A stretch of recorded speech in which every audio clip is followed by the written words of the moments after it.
Aujourd'hui, on se fait le réglage TSL dans Lightroom.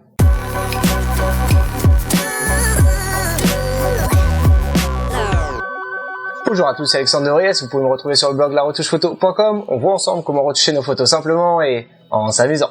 Donc aujourd'hui, j'ai mes petites lunettes de soleil tout simplement parce que j'ai mal aux yeux.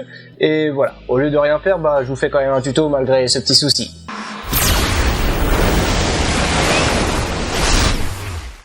Donc aujourd'hui on voit le petit réglage TSL dans Lightroom. Celui-ci va nous permettre de revoir la teinte, la saturation et la luminosité de nos couleurs sur notre photo. Ce qui est plutôt pas mal, c'est que voilà, on peut apporter quand même un réel plus avec ce petit réglage là pour justement venir retravailler nos couleurs et apporter plus de subtilité, voire plus d'harmonie dans ces couleurs. Donc on voit ça tout de suite dans Lightroom.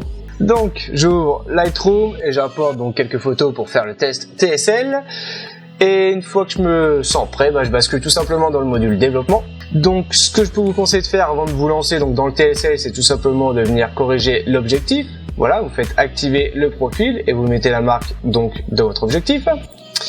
Et une fois que c'est fait, vous basculez tout simplement dans les réglages de base et vous faites votre modification, donc histoire de sublimer un petit peu votre photo. Et une fois que c'est fait, soit vous testez la courbe de tonalité, donc on a vu précédemment dans un ancien tuto, ou alors vous basculez comme moi directement sur le TSL. Donc le TSL, c'est juste en dessous la courbe des tonalités, donc le troisième réglage. On retrouve la teinte, saturation et la luminosité, ainsi que la couleur et le noir et blanc. Donc je peux cliquer sur couleur, voilà. Donc là j'ai un nouvel affichage où je peux revoir donc chaque couleur comme ceci, voilà. Ou alors basculer ma photo en noir et blanc. Ou alors vous restez directement dans le TSL comme ceci, et là vous allez pouvoir revoir donc la teinte, la saturation, la luminosité, ou alors tout directement. Donc c'est comme vous le souhaitez. Si vous voulez éviter la pollution visuelle, je vous conseille tout simplement de les faire un par un. Donc moi je n'ai pas trop tendance à revoir la teinte, ou du moins très rarement. J'ai tout simplement pour habitude de revoir la saturation, mais bon, je vais tout simplement vous montrer comment ça fonctionne. Donc voilà, imaginons le orange, je veux tout simplement le pousser comme ceci pour avoir plus de vert. Par contre, j'ai enlevé mes lunettes parce que je vois pas grand chose.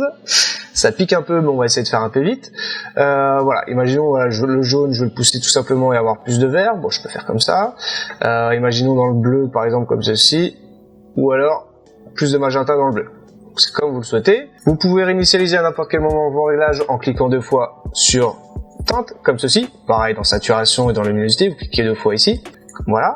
Vous pouvez faire ça donc manuellement à l'aide du petit curseur et les petits chiffres qui sont là, ou alors tout simplement cliquer ici, régler la teinte par glissement sur la photo. Donc on clique pour actionner l'outil, et imaginons je veux revoir la couleur qui se trouve en arrière-plan, donc sur les collines, qui se trouve être en fait un bleu grisé. Je vais tout simplement faire un clic gauche et comme ceci faire glisser mon curseur donc sur le haut ou sur le bas.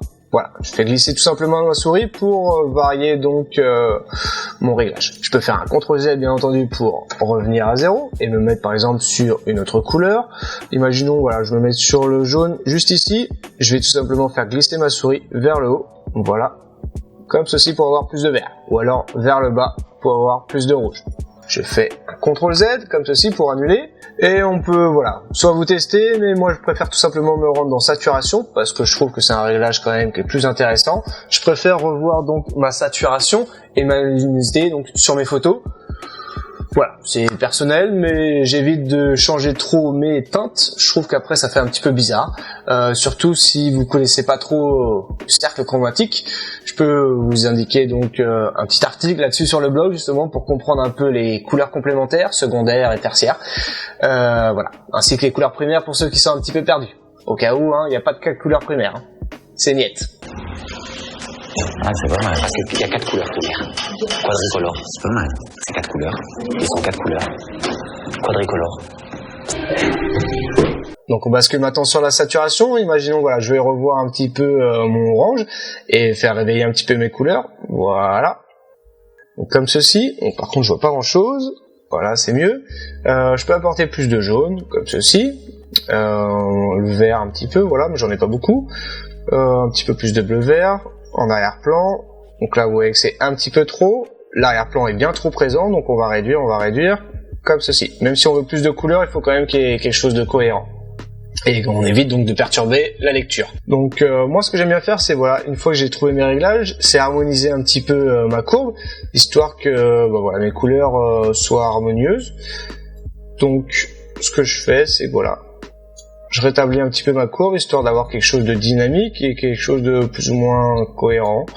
Voilà, ce qui évite donc de pousser trop fort mes réglages. Bon, je sais pas si ça se vérifie ou pas d'avoir une courbe comme ceci au niveau de ces réglages. Bon voilà, si vous savez un petit peu de quoi vous parlez là-dessus et vous pensez que ça peut être intéressant d'avoir quelque chose d'harmonieux donc sur la courbe de mes réglages, laissez un petit commentaire. Donc voilà, je pense que la saturation, on peut laisser ça comme ça, ou alors aller un petit peu plus loin et par exemple cliquer sur voilà la saturation au glissement comme ceci, et revoir par exemple le jaune et l'orange. Je vais me réveiller un petit peu mais pas trop. Voilà.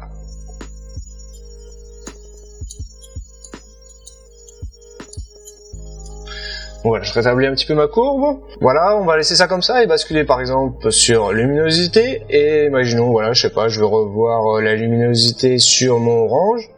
Donc voilà, j'éclaire un petit peu plus. Pareil avec le jaune. Je peux foncer mon rouge si je le désire. Donc là, je vais l'éclaircir. Pareil avec le vert, je l'éclaircis ou je fonce. Ça se répercute donc sur les tuiles, là sur le toit. Bon, c'est assez léger, pas besoin d'y passer 3 heures. Le bleu-vert, donc là, j'en ai pas trop. Par exemple, sur le bleu. Donc voilà, soit j'éclaircis, soit je fonce. Donc ça peut être intéressant, mais comme je vous ai dit, donc il faut pas perturber la lecture. Les montagnes et le ciel se trouvent en arrière-plan, donc on réduit comme ceci, voilà, histoire d'avoir quelque chose d'un peu léger. Donc je peux là aussi cliquer sur le réglage direct, et voilà, cliquer gauche sur mes collines, et augmenter, ou alors réduire. Voilà. On va laisser ça comme ça, et cliquer sur terminer. On peut d'ailleurs comparer juste ici mon avant et mon après. Donc voilà, je pense que vous l'avez compris, ça peut être quand même pas mal d'utiliser le TSL une fois que vous avez sublimé donc votre photo avec les réglages de base. Donc voilà, juste vous montrer quelques petits exemples que j'ai fait en plus tout à l'heure. Voilà, essayez de comparer un petit peu donc le avant et le après pour voir justement l'impact de vos effets sur votre photo. Et voilà, comme vous pouvez vous en douter, avec le TSL, on peut revoir la saturation de certaines couleurs et peut-être créer une désaturation partielle. Mais on verra ça dans un autre tuto. Et je vais vous montrer donc voilà, comme ceci. Donc comme vous pouvez vous rendre compte, on réveille quand même certaines couleurs. Il se passe un peu plus de choses, je trouve. Voilà, ça peut être quand même intéressant, je trouve, de revoir la luminosité de certaines couleurs pour améliorer justement la photo. Donc voilà, j'espère que vous avez aimé cette vidéo. En tout cas, moi j'ai pris un grand plaisir à la créer, à la mettre en place pour vous, malgré mon petit souci aux yeux. Donc j'espère que vous allez exploser la barre de like qui est juste en dessous de la vidéo et la partager avec les intéressés. Ou ceux qui sont pas intéressés, c'est pas grave, ça peut quand même les intéresser. Si vous avez n'importe quelle question ou recommandation, ça se passe juste en dessous dans les commentaires. Ou alors si toi tu es un expert et tu veux livrer tes petits secrets, là aussi ça se passe dans les commentaires. Vous pouvez vous abonner à la chaîne donc pour agrandir la communauté et ne louper aucune vidéo. Ou aussi vous rendre sur le blog laretouchephoto.com pour télécharger gratuitement le guide. Faites-vous plaisir en retouche photo, c'est cadeau, c'est gratuit, c'est pour vous. Je vous dis encore un grand merci de m'avoir suivi aujourd'hui, on se retrouve la prochaine fois donc pour une nouvelle vidéo. Ciao et bonne retouche.